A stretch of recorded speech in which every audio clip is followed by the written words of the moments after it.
Hello everyone, welcome to my channel ईजान fan fiction. तो चलिए फ्रेंड्स, अब हम अपनी स्टोरी कर्ज विद मैजिकल पावर का नेक्स्ट पार्ट शुरू करते हैं। और मैं क्या कहूँ फ्रेंड्स, ना तो आप सब्सक्राइब चैनल को करते हैं और ना ही आप कमेंट करते हैं। अरे यार, आप कमेंट कीजिए ताकि मुझे पता चले कि आपको मेरा इफेक्ट कैसा लग रहा है। तो प्लीज़ फ्रेंड, चैनल को सब्सक्राइब भी कीजिए, लाइक भी कीजिए और कमेंट भी कीजिए। तो चलिए अब हम अपनी स्टोरी की स्टार्टिंग करते हैं। तो लास्ट पार्ट में हमने देखा था कि जहाँ विंग और वांग जी दोनों एक दूसरे से जलस थे, लेकिन उन दोनों को खुद भी नहीं पता कि आखिर उनके साथ ये सब क्या हो रहा है। वो एक दूसरे को किसी और के साथ देखते हैं तो इतना जलस क्यों हो जाते हैं। वहीं जब वांग जी के पास एक लड़की आती है और वो उससे तीर चलाने के बारे में पूछती है तो विंग बहुत जलस हो जाता है और वो अचानक विंग वांग जी और उस लड़की के बीच में आता है और कहता है, मैं तुम्हें सिखा सकता हूँ। जब वांग जी ये देखता है तो उसे बहुत गुस्सा आता है। वो अपनी बेचैन को टाइटली पकड़ता है और अपने मन में कहता है, सच में विंग को लड़कियों से फ्लर्ट करना बहुत पसंद है, ऐसा कहता है। वहीं वो लड़की अनोइंग सा फेस बनाती है और एक स्माइल करके विंग की तरफ देखती है और कहती है, बी बुशियान, पर मैं सच में ये हंगुंजुन से सीखना चाहती हूँ। तभी विंग अचानक उस लड़की के हाथ से वो तीर लेता है और कहता है, पर मैं आपको सिखा सकता हूँ, ऐसा कहता है। उधर वांग जी को बहुत गुस्सा आ रहा था, इसलिए वो उन दोनों की तरफ देखता भी नहीं और गुस्से में वहां से चला जाता है। वहीं विंग जब उस वांग जी को वहां से जाते हुए देखता है तो वो उस लड़की की तरफ देखता है और वो तीर लड़की के सामने करता है और कहता है, ये लो अपना तीर। वो लड़की देखती है और कहती है, क्या हुआ। तभी भीम कहता है, मुझे बहुत काम है और मैं बिजी हूँ, समझी तुम। और हाँ, किसी को भी बेवजह परेशान करना अच्छी बात नहीं है। जब हंगुंजुन नहीं चाहते कि वो तुम्हें तलवार चलाना सिखाएं या तीर चलाना सिखाएं, तुम उनसे इतना ज़बरदस्ती क्यों कर रही हो। जिस पर वो लड़की पूरी तरीके से शॉक्ड हो जाती है। उसे तो समझ में नहीं आया कि आखिर विंग ने उससे ऐसा क्यों कहा। वो लड़की कुछ भी नहीं कहती और विंग भी वहां से वांग जी के पीछे चला जाता है। वहीं हम देखते हैं अचानक से सिचेन और लैंडकुरेन उस फील्ड मैदान में आते हैं। वो सभी बच्चों को एक जगह खड़ा करते हैं। सभी लोग वहां खड़े हो जाते हैं। तभी लैंडकुरेन सबकी तरफ देखते हैं और कहते हैं, ठीक है, अब तुम सब लोग अच्छे से एक दूसरे के साथ तलवारबाजी का अभ्यास करोगे। जिस पर सभी एक दूसरे की तरफ देखने लगते हैं। वहीं वेंचाओ जो एक स्माइल करता है, वो वांग जी की तरफ देखता है और बीबूशियान की तरफ देखता है।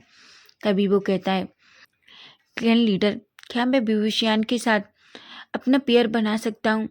जिस पर लैंसी चैन, लैनकुरेन, वांग जी और जियांग चिंग सभी वहां देखने लगते हैं। विंग भी थोड़ा शॉक्ड होता है। तभी अचानक से लैनकुरेन कहते हैं, लेकिन तभी बीबूशियान कहता है, ठीक है, मैं तैयार हूँ। अगर तुम मेरे साथ पेयर करना चाहते हो तो मैं तुम्हारे साथ तलवारबाजी का अभ्यास करने के लिए तैयार हूँ। जिस पर वेंचाओ एक स्माइल करता है। वहीं वांग जी वेंचाओ को जब ऐसे देखता है तो उसे बहुत गुस्सा आ रहा था। तभी जियांग चेंग विंग के पास आता है और कहता है, विंग, तुम अच्छे से जानते हो वो तुम्हें चोट पहुंचाने की कोशिश कर रहा है। जियांग तभी विंग कहता है, और तुम्हें क्या लगता है मैं उसके वार का पलटवार नहीं कर सकता, वो मुझे चोट नहीं पहुंचा पाएगा। झांग चेंग कहता है, विंग, वो अच्छा इंसान नहीं है, तुम अच्छे से जानते हो। वो सिर्फ तुम्हें किसी न किसी तरीके से हर्ट करना चाहता है या तुम्हें नीचा दिखाना चाहता है। वहीं विंग कहता है, झांग चेंग, तुम टेंशन मत लो, मैं सब कुछ संभाल लूंगा, ऐसा कहता है। वहीं सभी लोगों के पेयर बना दिया जाता है। फेन चाव को विंग के साथ कर दिया जाता है। वहीं जियांग चेंग नियो सेन के साथ लड़ता है। वहीं विंग के साथ एक अलग पर्सन को लाया जाता है। पहले एक एक करके उस मैदान में सभी अभ्यास करते हैं। पहले जियांग चेंग और नियो सेन अभ्यास करते हैं। दोनों एक दूसरे के साथ अच्छी तलवारबाजी करते हैं। वहीं सिचेन जब जियांग चेंग को ऐसा लड़ते हुए देखते हैं तो उनके फेस पे एक स्माइल आ जाती है और वो अपने मन में कहते हैं, जियांग चेंग एक अच्छा कल्टीवेटर बनेगा, ऐसा कहते हैं। और वो जियांग चेंग को देखने लगते हैं। दोनों काफ़ी टाइम तक एक दूसरे के साथ तलवारबाजी करते हैं। इस पर लैंडकुरेन थोड़ी देर बाद दोनों को रुकने के लिए कहते हैं और दोनों की तारीफ करते हैं। जिस पर सभी एक स्माइल करते हैं। वहीं हम देखते हैं फिर भी सबकी बारी आती है और धीरे धीरे वेंचाओ और विंग की बारी भी आती है। वेन चाओ विंग की तरफ देखता है और एक स्माइल करता है और कहता है, अपने मन में कहता है, मैं तुम्हें आज अच्छे से सबक सिखाऊंगा, समझे तुम, ऐसा कहता है। वहीं विंग भी जो वेन चाओ की तरफ देख रहा था, वांग जी, सिचेन, लैन कुरेन और वहाँ सभी खड़े लोग बस वेन चाओ और विंग को ही देख रहे थे। विंग जो वेन चाओ की तरफ देखता है और कहता है, तुम कुछ भी कर लो, तुम मुझसे नहीं जीत पाओगे। तभी वेन चाओ एक स्माइल करता है और कहता है, वो तो देखा जाएगा कि कौन जीतता है और कौन हारता है। ऐसा कहकर दोनों तलवारबाजी करने लगते हैं। ना तो विंग कम था, ना ही वेन चाओ, दोनों एक दूसरे पर भारी हो रहे थे। वहीं विंग जो पूरी ताकत के साथ वेन चाओ के साथ तलवारबाजी कर रहा था, वहीं वेन चाओ कुछ समझ आ गया था कि विंग भी उससे कम नहीं है लड़ने में। वहीं लैन कुरन, लैन सिचेन ये देखते हैं तो उन्हें कि फेस पे एक स्माइल आ जाती है। लेकिन अचानक से वेन चाओ कुछ समझ आ जाता है कि वो विंग से इस तरीके से तो नहीं जीत सकता, इसलिए वो कुछ ऐसी ट्रिक करना चाहता था ताकि वो विंग से जीत जाए। इसलिए वो अचानक से कुछ ऐसा करता है जिससे विंग अपना बैलेंस नहीं संभाल पाता और वो गिरने ही वाला था कि अचानक से वांग जी जब विंग को ऐसे देखता है तो वो विंग के पास जाता है और विंग को गिरते हुए पकड़ लेता है, जिस पर सभी लोग शॉक हो जाते हैं। वांग जी विंग से कहता है, विभूषण, क्या तुम ठीक हो? विंग जो वांग जी की तरफ देखता है और कहता है, हाँ मैं ठीक हूँ। तभी वेन चाओ जानबूझकर अचानक से विंग के हाथ पर वार कर देता है, जिस पर अचानक से विंग को छोटा सा कट लग जाता है। विंग के हाथ से थोड़ा खून बहता है, जिसे देखकर वांग जी को बहुत गुस्सा आता है। वो गुस्से में वेन चाओ की तरफ देखता है। तभी वेन चाओ कहता है, सॉरी हंगुंजुन, माफ करना विंग, मैं तुम्हें चोट पहुंचाना नहीं चाहता था, बस तुम गिर गए और गलती से मेरी तलवार तुम्हारे हाथ पे लग गई। वांग जी, लैन कुरेन, लैन सिचेन, वहाँ खड़े सभी लोग जानते थे कि वेंग चाओ ने जानबूझकर ऐसा किया है। तभी लैन कुरेन और लैन सिचेन, जियांग चेंग सभी दौड़कर विंग के पास आते हैं और विंग का हाथ पकड़ लेते हैं। तभी जियांग चेंग कहता है, विंग, मैंने तुमसे मना किया था उस इडियट के साथ मत लड़ो, तुम जानते हो वो जानबूझ के तुम्हें हर्ट करना चाहता था। विंग कुछ भी नहीं कहता। तभी अचानक से लैन कुरेन वेन चाओ की तरफ देखते हैं। वो अच्छे से जानते थे कि वेन चाओ ने जानबूझकर ऐसा किया था। तभी वो कहते हैं, ठीक है वेन चाओ, लेकिन अब तुम्हें वांग जी से फाइट करनी होगी। जिस पर वेन चाओ एक स्माइल करता है और वो कहता है, मैं तैयार हूँ, मुझे पता है मुझसे अच्छी तलवारबाजी कोई नहीं कर सकता। तो अपने मन में कहता है, हंगुंजुन, आज मैं तुम्हें ये प्रूव करके रहूँगा, तुम्हारे अंकल और तुम्हारे ब्रदर को और यहाँ के सारे इतने भी कल्टीवेटर हैं उनको बहुत प्राउड है ना तुम पर, देखो मैं तुम्हारे साथ क्या करता हूँ, ऐसा कहता है। तभी अचानक से वो पेंचाओ वांग जी के पास जाता है और कहता है, ठीक है अंगुंजुन।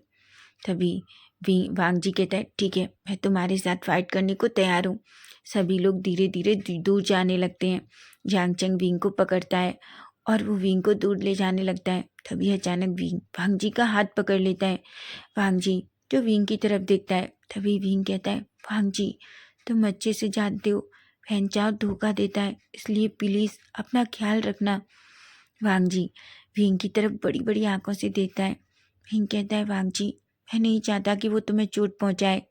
जिस पर वांग जी कहता है, तुम चिंता मत करो, वो मुझे चोट नहीं पहुंचा पाएगा, ऐसा कहता है। तभी जियांग चेंग विंग को वहाँ से दूर ले जाता है। तभी लैन सिचेन कहते हैं, जियांग चेंग, तुम विंग को हीलर के पास ले जाओ। लेकिन विंग कहता है, नहीं नहीं जेबी जुन, मैं यहाँ रहना चाहता हूँ, मैं भेंचाओ और वांग जी की तलवारबाजी देखना चाहता हूँ। लैन सिचेन बहुत समझाने की कोशिश करते हैं, पर विंग वहाँ से जाना ही नहीं चाहता था, क्योंकि उसे डर था कि कहीं वेंचाओ उसके जैसे ही वांग जी को भी चोट ना पहुँचा दे। तभी हम अचानक से देखते हैं वेंचाओ जो वांग जी के साथ फाइट करने वाला ही था। वांग जी और वेंचाओ दोनों एक दूसरे के सामने खड़े थे। तभी अचानक से वांग जी जो अपनी तलवार को आगे करता है, जैसे ही वो वेंचाओ की तलवार के साथ वांग जी की तलवार टकराती है, अचानक से वो दो टुकड़ों में बदल जाती है। सभी लोग ये देखते हैं तो शॉक्ड हो जाते हैं। आखिर वेंचाओ की तलवार भी कम नहीं थी, वो भी बहुत शक्तिशाली थी। लेकिन इस तरीके से कैसे आखिर वो एक विचन पड़ते ही तलवार 2 टुकड़ों में कट गई। सभी लोग शौक थे और वांग जी की तरफ देखने लगते हैं। वहीं वांग जी को समझ आ गया था कि ये किस वजह से हुआ है। वो अच्छे से जानता था कि उसकी ताकत दिन पर दिन पर उसकी मैजिकल पावर्स बहुत बढ़ने लगी हैं। वांग जी कुछ भी नहीं कहता, तभी वेंचाओ कहता है, आखिर मेरी तलवार ऐसे कैसे टूट सकती है। तभी वो वांग जी की तरफ देखता है और कहता है, हंगुंजुन, आपने कुछ तो किया है।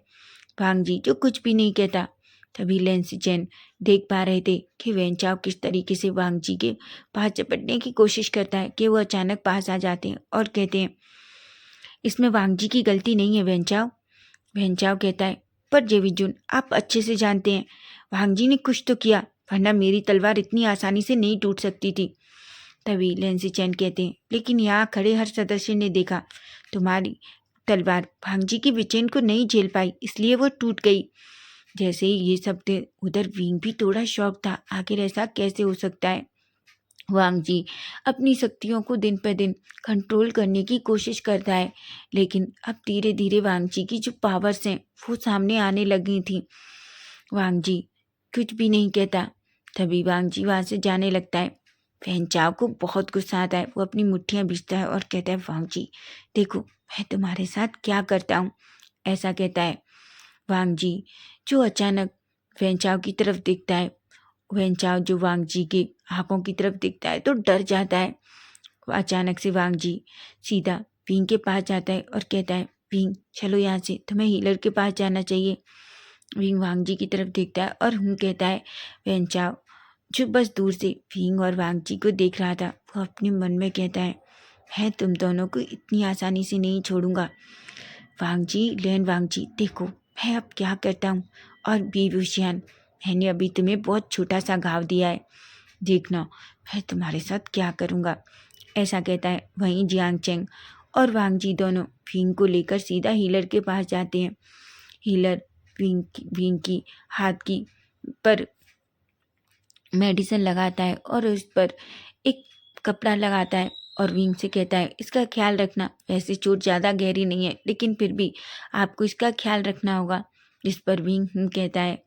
तभी जियांग चेंग विंग की तरफ देखता है और कहता है, इडियट, उसे तुम्हें पता नहीं था कि वो तुम्हारे साथ क्या करने वाला है। विंग जो जियांग चेंग की तरफ देखता है और कहता है, जियांग चेंग तुम मुझे डांटो मत। जियांग चेंग कहता है, तुम सच में इडियट हो, अगर वो तुम्हें कहीं ज़्यादा चोट पहुंचा देता तो। तभी विंग कहता है, पर मुझे कोई चोट नहीं आई, ये बहुत छोटी चोट थी, लेकिन तुम मानते ही नहीं हो, मुझे हीलर की ज़रूरत भी नहीं थी। वांग जी उन दोनों भाइयों की फाइट देखता है लेकिन वो कुछ भी नहीं कहता।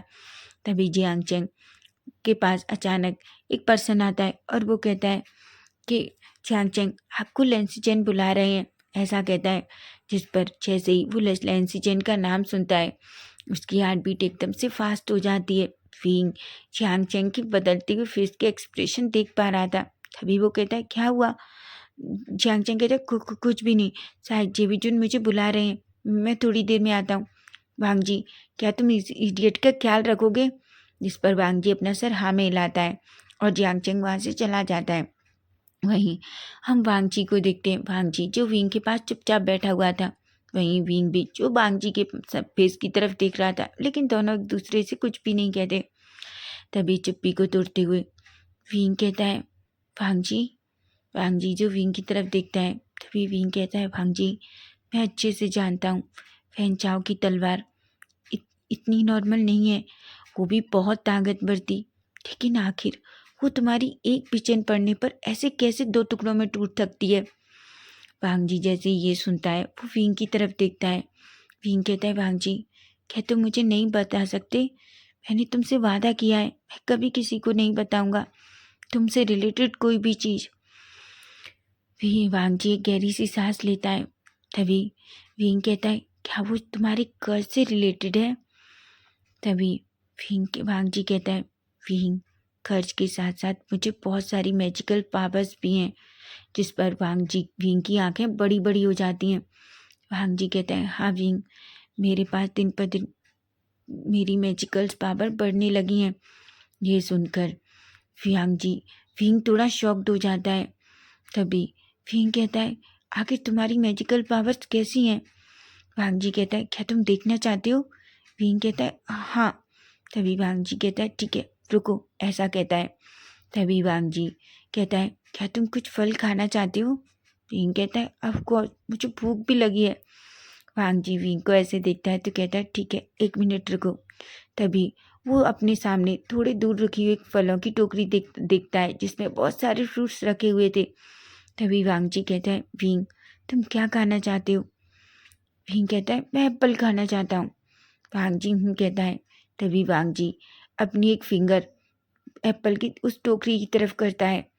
अचानक से जैसे ही वांग जी उस फिंगर को करता है उसमें से एप्पल अपने आप बाहर निकलता है।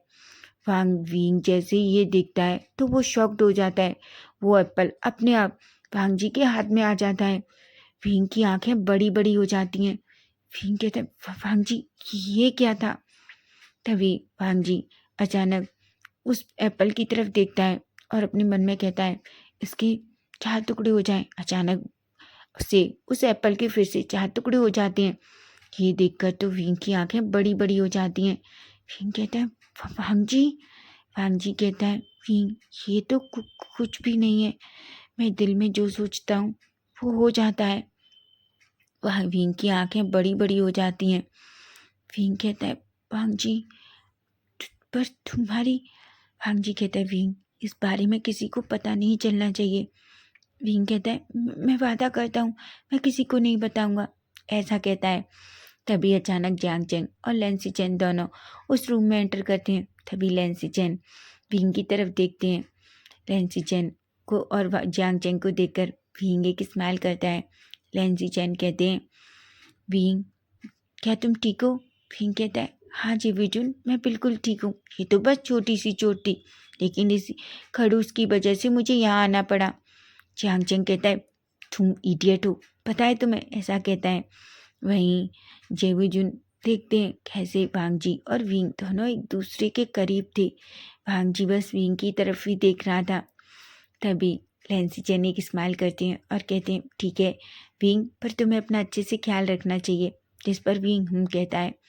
तभी अचानक पता नहीं क्यों वांग लैंसी चेन के दिमाग में कोई ख्याल आता है। तभी वो जियांग चेंग और वांग जी की तरफ देखते हैं और कहते हैं क्या मैं थोड़ी देर के लिए विभूषण से बात कर सकता हूँ? जियांग चेंग और वांग जी दोनों लैंसी चेन की तरफ देखते हैं। लैंसी चेन कहते हैं ये थोड़ी ज़रूरी बात है, ऐसा कहते हैं। इस पर वांग जी और जियांग चेंग दोनों खड़े होते हैं और सीधा उस रूम से निकल जाते हैं। वहीं विंग तो थोड़ा शौक था। तभी लैंसी चेन विंग के पास बैठते हैं। विंग कहता है क्या हुआ है जेविजुन, आप मुझसे क्या कहना चाहते हैं? लैंसी चेन एक गहरी सी सांस लेते हैं और वो अपने मन में सोचते हैं मुझे नहीं पता चाइल्ड वे जब आप ऐसा सुनेंगे तो आपकी क्या होगी, लेकिन मैं चाहता हूँ अगर आपके दिल में वांग जी के लिए फीलिंग्स हैं तो आप उससे जल्दी कन्फेस करेंगे। लेकिन मैं जानता हूँ वांग जी से आप ही इस बारे में बात कर सकते हैं, इसलिए मैं चाहता हूँ आप मेरी हेल्प करें। ऐसा कह के वो एक गहरी सी सांस लेते हैं। लेकिन तभी विंग कहता है जीवीजुन आप क्या सोच रहे हैं? तभी लैंसी चेन कहते हैं चाइल्ड वे मुझे आपकी हेल्प की ज़रूरत है। विंग कहता है मेरी हेल्प? तभी लैंसी चेन कहते हैं हाँ चाइल्ड वे क्या आप मेरी हेल्प करेंगे? विंग कहता है ऑफ कोर्स मैं आपकी हेल्प करूँगा, पर मुझे क्या करना है? लैंसी चेन कहते हैं आपको वांग जी को शादी के लिए मनाना है, क्योंकि मैं जानता हूँ आप ही हैं जो वांग जी से बात कर सकते हैं। और वैसे भी आप कहते हैं ना कि आप और वांग जी दोनों दोस्त हैं। ये सुनकर विंग की आंखें बड़ी बड़ी हो जाती हैं। वो टाइटली उस बेड सीट को अपने हाथों से टाइटली पकड़ लेता है। उसकी हार्ट बीट फास्ट हो गई थी। तभी लैंसी चेन कहते हैं चाइल्ड वे मैं जानता हूँ आप ये कर सकते हैं, अगर आप वांग जी को अच्छे से समझाएंगे तो वांग जी मान जाएगा। तभी विंग कहता है पर जीविजुन मैं कैसे उसे कह सकता हूँ, आप अच्छे से जानते हैं कि वो आपकी बात नहीं सुन रहा तो मेरी बात कैसे सुनेगा? तभी लैंसी चेन कहते हैं चाइल्ड वे मैं अच्छे से जानता हूँ वो आपकी बात ज़रूर सुनेगा जब आप उसे समझाएंगे। वैसे भी अगर वांग जी ने मेरी बात नहीं सुनी या उसने शादी नहीं की तो उसका कर्ज दिन पर दिन बढ़ जाएगा और आप नहीं जानते इस वजह से उसकी जान भी जा सकती है। ये सुनकर तो विंग को अचानक से एक झटका सा लगता है। वो बहुत बड़ी बड़ी उसकी आंखें हो जाती हैं और वो लहंसी चैन की तरफ देखता है और कहता है, आप क्या कह रहे हैं जेबी जुन? लहंसी चैन कहते हैं, विंग मैं सच कह रहा हूँ, अगर वांग जी ने शादी नहीं की तो उसका कर्ज दिन पर दिन बढ़ जाएगा। विंग कहता है, लेकिन वांग जी की शादी और कर्ज का क्या रिलेशन है? लहंसी चैन कहते हैं, वांग जी की शादी इस कर्ज से उसे छुटकारा दिला सकती है। भीम कहता है, इसका क्या मतलब है? तभी लैंसी चैन भीम को सारी बात बताते हैं, जिसे सुनकर भीम की आंखें बड़ी बड़ी हो जाती हैं, लेकिन उसे अपने हार्ट में बहुत पेन फील हो रहा था। भीम कहता है, तो आप वांग जी से इस बारे में कहते क्यों नहीं?